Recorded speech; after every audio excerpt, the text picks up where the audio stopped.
Welcome to Suman TV. Health is wealth అంటారు, కానీ మనం ఆ పదాన్ని మర్చిపోయాము. వెల్త్ ఈజ్ అవర్ లైఫ్ అన్నట్లుగా జీవిస్తూ ఉన్నాము. అయితే మనము ఎటువంటి మార్పులు చేసుకుంటే ఆరోగ్యంగా ఉంటాము, మనం చేసిన తప్పుల్ని ఎలా కరెక్ట్ చేసుకోవాలి, మన జీవన విధానంలో రావాల్సిన మార్పులు ఏంటి, సో వివరాలు తెలుసుకుందాం. ఈరోజు మనతో పాటు ఉన్నారు Shantha biotech founder doctor Varaprasad Reddy గారు. సార్ నమస్తే అండి. నమస్కారం. ఇప్పుడు జనరేషన్ కానీ ఇప్పుడు ఎవరైనా చూస్తే వాళ్ళ వయసుకు తగ్గట్టు వాళ్ళు బాగోట్లేదు. అనారోగ్య సమస్యలు వెంటాడుతూనే ఉన్నాయి. అనారోగ్య సమస్యలతోని జీవిస్తూనే ఉన్నారు. సో ఎవరి వయసుకు తగ్గట్టు వాళ్ళు బాగుండాలి అంటే ఏం చేయాలి? అసలు ఏం మర్చిపోవడం వల్ల ఇలాంటి సమస్యలు వస్తున్నాయంటారు? సమతుల్యం కోల్పోవడం వల్ల ఈ రకమైన సమస్యలు వస్తాయి. భగవంతుడు ఆయన సృష్టిలో ఒక క్రమం పెట్టారు. ఈ శరీరంలో అనేక ఎముకలు, రక్తమాంసాలు, ధాతువులు ఉన్నాయి. అవన్నీ ఒక స్థితిలో ఉంటే మనం బాగుంటామని ఆయన డిజైన్ చేశారు. మరి ఇవన్నీ సమతుల్యంలో ఉండడానికి ఆయన ఏర్పాటు చేశారే కానీ అవి ఉంచుకునే బాధ్యత మన మీద పెట్టారు. మన మీద పెట్టినప్పుడు మనం ఒక మనిషి జీవనానికి, మనిషి కానీ ప్రాణి ఎవరైనా, ఆహారం, విహారం, ఆచారం, ఇవన్నీ కొన్ని సత్కర్మలు ఉన్నాయి. తప్పనిసరిగా ఆహారం తీసుకోవాలి. ఆహారం సమతుల్యమైన ఆహారంగా ఉండాలి. సరైన సమయానికి తీసుకోవాలి. తగిన మోతాదులో తీసుకోవాలి. విహారం అంటే మన జీవన విధానం.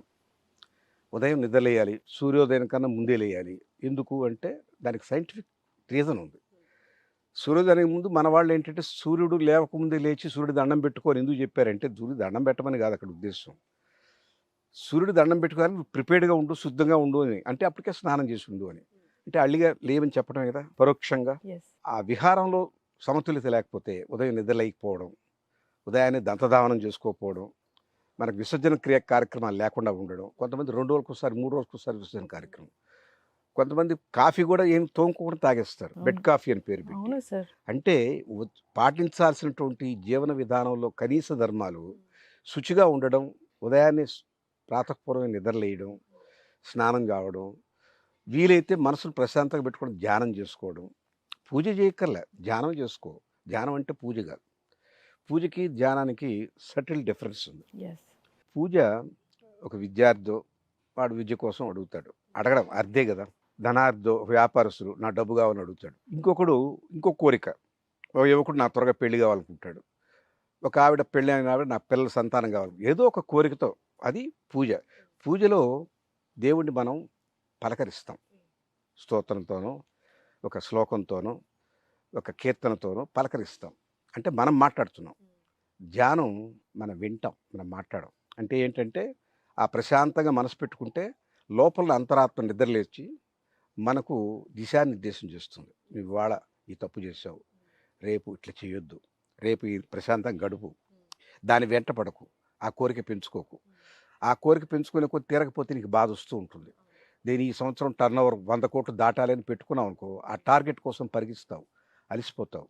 అది రాకపోతే నిస్సారం అయిపోతావు.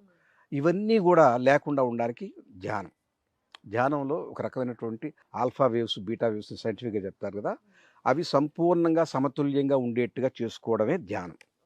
సో ఇవన్నీ మన జీవన విధానంలో హైందవంలో చెప్పారు, వేదాల్లో చెప్పారు. వేదం అనేది ఏంటంటే జీవన విధానమే, అది మతం కాదు. అన్ఫార్చునేట్గా ఇవాళ సెక్యులరిజం వచ్చి అది హైందవ మతం అని పేరు పెట్టేశారు. కానీ ఆహారము, విహారము, వీటికి సంబంధించినటువంటి అన్ని విషయాలు వేదాల్లో చెప్తున్నారు. ఆ ధర్మం పాటిస్తే అందరూ ఆరోగ్యంగా ఉండగలరు. అవి పాటించినప్పుడు సహజంగానే సమతుల్యం కోల్పోతారు. అవి ఏ రకంగా ట్రాన్స్లేట్ అవుతాయో చెప్తాను. ఆరోగ్యానికి వాత, పిత్త, కఫాలు ధర్మాలు ఉన్నాయి. ఆ దోషాలు సమతుల్యం లేకపోతే ఏదో సమస్య వస్తుంది. బీపీ పెరగడమో, షుగర్ పెరగడమో ఏదో వస్తాయి. అవి సరి చేసుకుంటే అయిపోతుంది. అవి సరి చేసుకునే మార్గం చూడడం. మనం వెంటనే ఒక ట్యాబ్లెట్ కొనేసుకుంటాం. ట్యాబ్లెట్ అది సరి చేయడానికి కాదు, దాన్ని కప్పెట్టడానికే. నేను అర్థం చేసుకోవాలి. నాకు తలనొప్పి వచ్చింది, తలనొప్పి వచ్చినప్పుడు అమృతాంజనం పూసుకుంటాం. అమృతాంజనం ఏం చేస్తుంది? తలనొప్పి కారణమైన దాన్ని, ఆ తలనొప్పి మీకు ఎందుకు వచ్చిందంటే ఏదో ఆందోళన ఉంది లోపల, లేదా లోపలికి ఇన్ఫెక్షన్ ఉంది. దానికి అడ్రస్ చేయకుండా ఈ నొప్పి ఒక సంకేతంగా బ్రెయిన్కి వెళ్తుంది. ఆ సంకేతంగా బ్రెయిన్కి వెళ్ళేటువంటి సంకేతాన్ని అడ్డుకుంటుంది అమృతాంజనం. ఒక మిరపకాయ పొడి అవన్నీ కలిపేది చేస్తారు వాళ్ళు. ఈ మంటకి ఆ సంకేతం దెబ్బతిని బ్రెయిన్ దాకా వెళ్ళదు, ఈ మంట మీదనే దృష్టి పడిపోతుంది. అది నొప్పి తగ్గినట్టుగా అనుకుంటాం. అంటే ఏమిటి? ఆ రోగానికి కారణమైన దాన్ని పరిశీలించకుండా ఆ సిమ్టమ్ని తొక్కేస్తున్నాం. అవునండి. అది కరెక్ట్ కాదు. యెస్. సో మన జీవన విధానంలో మార్పు రావాల్సింది ఏంటంటే మనకి ఏదైనా ఆహారంలో హ్మ్. సాత్వికాహారం ఉంది, రాజసాహారం ఉంది, హ్మ్. తామసాహారం ఉంది. సాత్వికంగా తీసుకునే ఆహారం చాలా తక్కువ మోతాదులో కారం, పులుపు, ఉప్పు అన్ని రుచులు ఉండాలి జీవితంలో.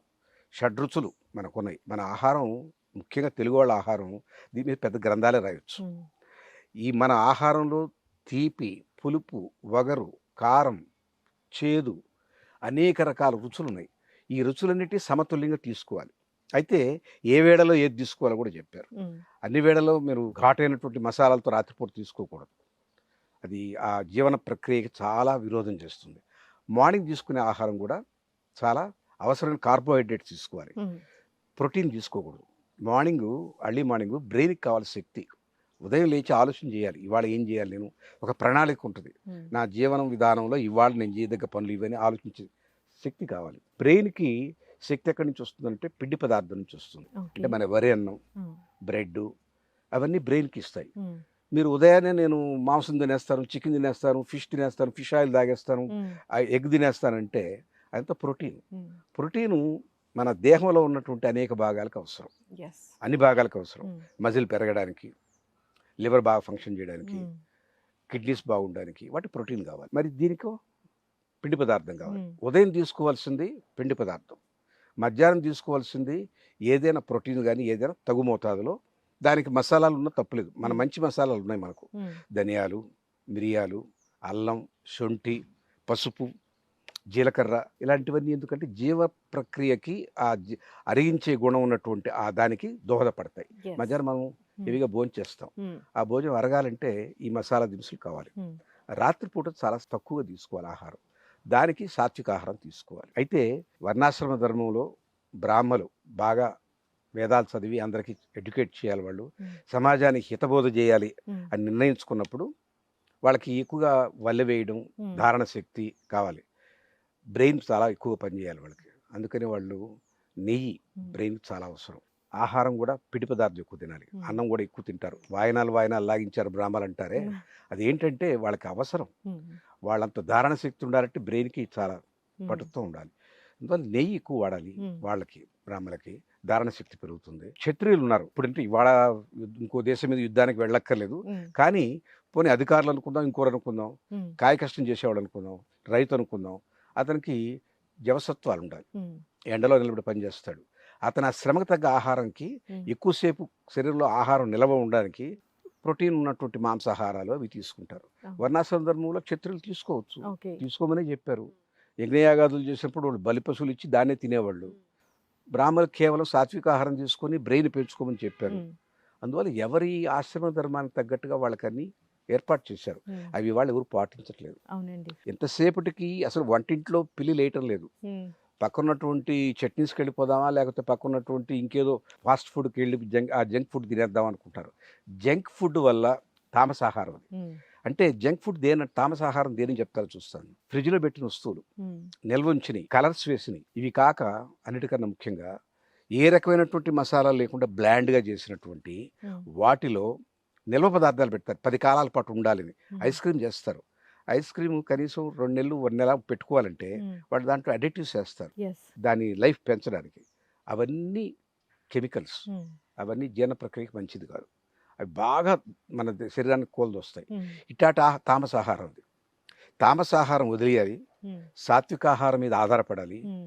అవసరమైనచో అవసరం తప్పనిసరైనప్పుడు హ్మ్. గుడ్డో, పాలో, పెరుగో, చీజో అట్లాంటివి తీసుకొని ప్రోటీన్ తీసుకోవాలి. హ్మ్. అంతేగాని అన్ని వేళలా మనం అన్నీ తినేయొచ్చు అనుకుంటే కరెక్ట్ కాదు.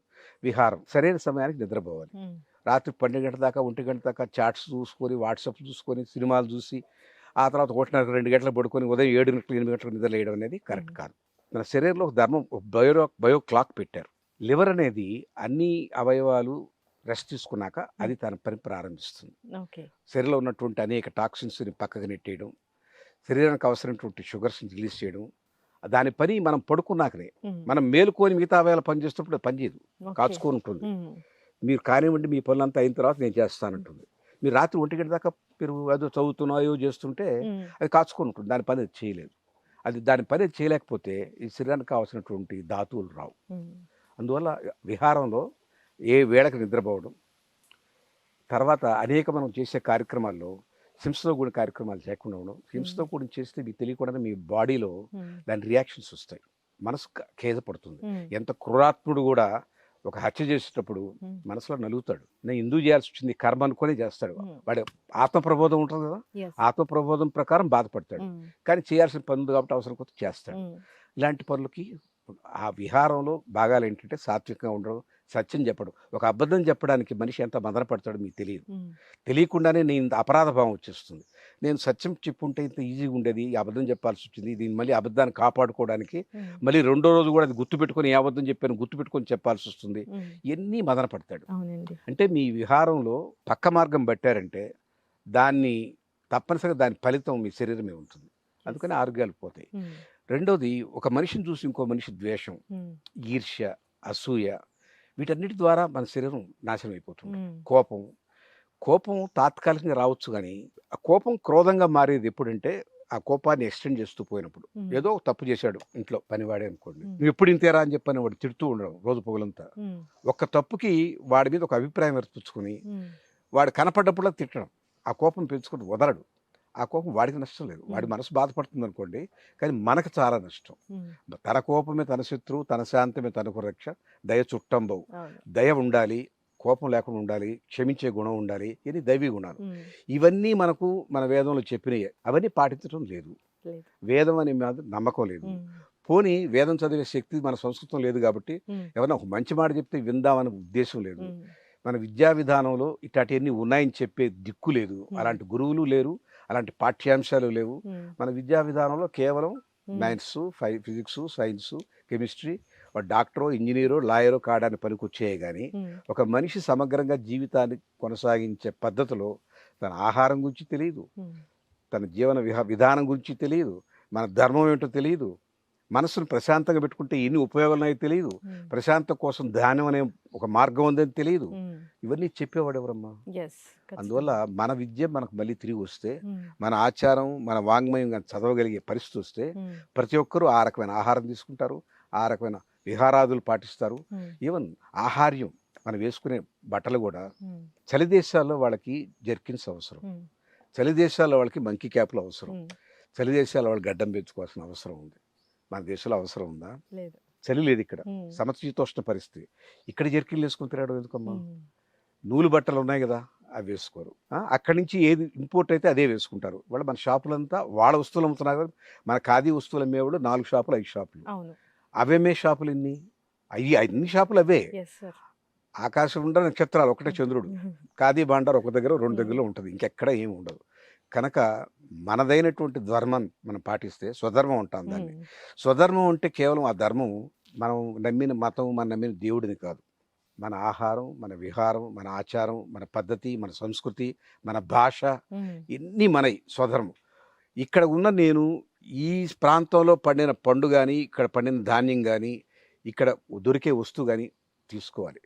నేను చైనా నుంచి ఇంపోర్ట్ చేసిన యాపిల్స్ తింటానంటే ఆ నేల వేరు, ఆ తీరు వేరు, అక్కడ ఆ మనసులకు సంబంధించినటువంటి అయ్యే వచ్చుంటాయి. ఆ డిఎన్ఏ దాన్ని యాక్సెప్ట్ చేస్తుంది, మన డిఎన్ఏ దాన్ని యాక్సెప్ట్ చేయదు. మనం ఇవాళ ఏదో కొత్త రకం ధాన్యం క్వినోవా వాళ్ళు సౌత్ అమెరికాలో పండించుకున్నారు, వాళ్ళకి వరి పండదు కాబట్టి, పండుతుందేమో నాకు తెలియదు. కానీ క్వినోవాని తీసుకొచ్చి మనం తింటే ఆరోగ్యం బాగుంటుంది అనుకోవడం పొరపాటు. కొన్ని తరాలు అలవాటు పడితే తప్ప మన డిఎన్ఏ దాన్ని యాక్సెప్ట్ చేయదు. దాన్ని అరిగించుకోవడానికి చాలా అవస్థపడుతుంది. మన వరన్నమే మనకు శ్రేయస్సు, మనదైన ఆహారం, మన పూర్వీకులు ఏం తిన్నారో మనం అదే తింటే మంచిది. ఈ శరీరం అలవాటు పడి ఉంటుంది. మనం తిన్న ఆహారం బట్టి ఆహారం మనంగా మారిపోయి ఉంటుంది, మనలో డిఎన్ఏగా ఉంటుంది. అది ఆ డిఎన్ఏ ఉన్నప్పుడు మనం తిన్న వరి దాన్ని యాక్సెప్ట్ చేస్తుంది. వేరే రకం డిఎన్ఏ వస్తే కుస్తీ పడుతుంది, అవస్థ పడుతుంది. కొన్ని తరాలు దానితో సంప్రదించుకొని దాంతో సంఘర్షణ పడి సయోధ్యకు వచ్చి అరగడం మొదలెట్టేదానికి 2-3 తరాలు 4 తరాలు పడుతుంది సైంటిఫిక్గా చెప్పారు. మరి మనం క్వినోవా తెచ్చేసుకొని తినేద్దాం, మలేషియా నుంచి యాపిల్స్ కొని తినేద్దాం, డేట్స్ అక్కడి నుంచి తీసుకొచ్చుకొని, ఎక్కడి నుంచి, మన అరబ్ కంట్రీస్ నుంచి. కరెక్ట్ కాదు. మన ప్రాంతంలో ఏం పండుతుందో అది తినడమే ముఖ్యం. మనదైనటువంటి ఆహారం, విహారం ఉంటే ఆరోగ్యాలు అందరి బాగుంటాయి. ఈర్ష్యాద్వేషాలు మంచిగా మన పురాణంలో చెప్పారు, సుమశతిలో చెప్పారు, వేమశతిలో చెప్పారు. ఇవన్నీ పాటిస్తే అందరూ వాళ్ళ వయసు తగ్గట్టుగా ఆరోగ్యంగా ఆనందంగా ఉంటారు. ఈర్ష్యా ద్వేషాలు లేని వాళ్ళు ఎవరున్నారు ఈ రోజుల్లో మీరు అన్నట్లు? ఉండాలి, ఉండమని చెప్పారు. అది ఉండేదానికి వీలుగా మనకి కథలు, పురాణ కథలు వచ్చినాయి, కావ్యాలు వచ్చినాయి. ఎంత వాంగ్మయం ఉందమ్మా! ఆ వాంగ్మయం చదివితే తప్పనిసరిగా మార్పు వస్తుంది. You are what you eat, you are what you read. ఈ రెండు మనం మర్చిపోతే, మనం తినే ఆహారం సరిలేదు, మనం చదివే పుస్తకాలు మంచివి కావు. అలాంటప్పుడు మనదైన ధర్మం మనకు తెలియదు. అవి కానీ ఉంటే ప్రతి ఒక్కరు హాయిగా ఉంటారు. చూడండి, పిల్లలు ఏ రకమైన ఈర్ష్యా ద్వేషం లేకుండా ఉంటారు. చాలా ముద్దుగా ఉంటారు, మొహంలో కాంతి ఉంటుంది. పెరిగిన తర్వాత వాళ్ళలో ఇది నా బలపం, ఇది నా సంచి అని పీక్కోవడం మొదలెట్టాక వాళ్ళ మొహంలో మార్పు, ఆ సున్నితత్వం పోతుంది. అదే చిన్న రుజువు మీకు. అది వయసు వచ్చే కొంది కంపారిజన్స్, పోటీతత్వం. మా పక్కింటి ఆయన నేను అంతస్తుల మేడ కట్టాడు, నేను ఎప్పుడు కడతాను ఆలోచన. వాడికన్నా నా టర్న్ ఓవర్ ఎక్కువ ఉండాలి కోరిక, వాడికున్న కారు కన్నా నా దగ్గర పెద్ద కారు ఉండాలి తపన. ఇవన్నీ మనిషిని దిగజారుస్తూ పోతాయి. సార్ మీరు అన్నట్లుగా పక్కన వాళ్ళకి ఏముందో వాళ్ళకన్నా ఎక్కువ ఉండాలని ఈ ధ్యాసలో పడి కనీసం మన ఆరోగ్యం ఏమవుతుంది, మన హెల్త్ ఏమవుతుంది, ఎప్పుడు మనం డాక్టర్ దగ్గరికి వెళ్ళాలి, ఇలాంటివి మర్చిపోయి ఎప్పుడు అంతా సంపాదించుకున్న తర్వాత అప్పుడు ఆరోగ్యం గురించి ఆలోచించుకుంటే భోజనం చేయడానికి కూడా వీళ్ళని పరిస్థితి ఉంటుంది. హెల్త్ కష్టపడి డబ్బు సంపాదించే తిండి తినడానికే, మౌలిక సదుపాయాల కోసం కదా. ప్రతి ఒక్క ప్రాణి తన ఆహారం ఎవరి మీద ఆధారపడకుండా తెచ్చుకోవాలి. తనకంటూ ఒక గూడు ఉండాలి, తనకు ఆహారం ఉండాలి, తన సంసారాన్ని పోషించుకునే శక్తి ఉండాలి. దానికోసం తపనబడి సంపాదిస్తాడు. కానీ ఆ టైంలో ఆరోగ్యాన్ని విస్మరిస్తాడు. డబ్బంతా వచ్చి చేరుతుంది, అనారోగ్యం ఉంది. మళ్ళీ ఈ డబ్బంతా తిరిగి దానికే ఖర్చు పెట్టి ఆరోగ్యం కొనుక్కుంటాడు. అది నిజంగా ఆరోగ్యం కొనుక్కోవడం కాదు, అనారోగ్యాన్ని కప్పెట్టుకుంటాడు. ఒక దుప్పటేసి కప్పేస్తాడు. నిజానికి అనారోగ్యం అట్లే ఉంటుంది. పెద్ద పెద్ద బిజినెస్ మ్యాగ్నెట్స్ కూడా ఈ మధ్య కాలంలో చూసాము, నా లైఫ్ లో నా గురించి ఆలోచించుకుంది ఏనాడు లేదని స్టేట్మెంట్స్ కూడా ఇవ్వడం కూడా జరిగింది. జాబ్స్ ఇచ్చాడు కదా, కరెక్ట్.